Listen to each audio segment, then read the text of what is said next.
جنگجویان حماس روز هفتم اکتبر با حمله به جنوب اسرائیل 1200 نفر را کشتند و 240 کسی دیگر را گروگان گرفتند. از این میان 105 نفر را رها کردند ولی بقیه هنوز ماندند و عزیزانشان منتظر آنها هستند.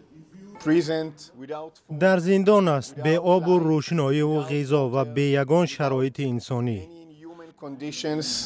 در عملیاتی که اسرائیل با هدف محو حماس در نوار غزه آغاز کرد، به گفته فلسطینیان زیاد از 24,000 نفر و اکثریت هم زنان و کودکان کشته شدند. بیشتر از 85% اهالی 2,300,000 نفری غزه بی جا و مکان گشتند. هیبا بکر 6 ماه حامله است. من طفل دارم. میترسم که در کجا تولد میکنم. وقتی زایمان چگونه نگاه و بین میکنند. در واتیکان پاپ روم دیگر باره خواستار قطع جنگ شد.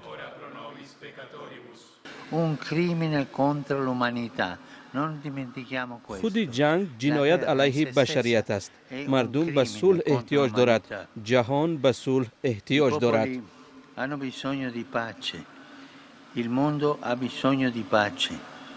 در 2 روز گذشته تظاهرگران در روم و لندن و واشنگتن خواستار قطع جنگ شدند ولی نخست وزیر بنیامین نتانیاهو به این فشارها تن دادنی نیست.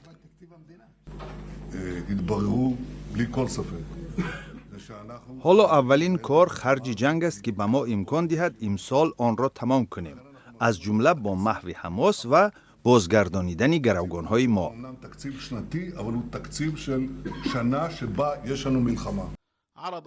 اسامه همدان، یک مقام حماس که امریکا آن را سازمان تروریستی می‌داند، روز شنبه گفت که غم گروگانان را می‌خورند. او به سازش ارسال دارو به گروگانان اشاره کرد که با میانجیگری قطر حاصل شده است. یعنی لا تخفى على احد في بعدها الامنی.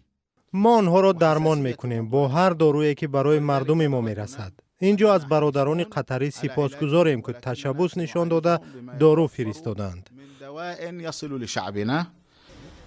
با آنکه هیچ علامتی از پایان جنگ دیده نمی شود، در تل آویو مردم با یک راهپیمایی در روز یکشنبه 100 ثانیه سکوت ورزیدند که نشان دهنده روزهای اسارت گروگانان است.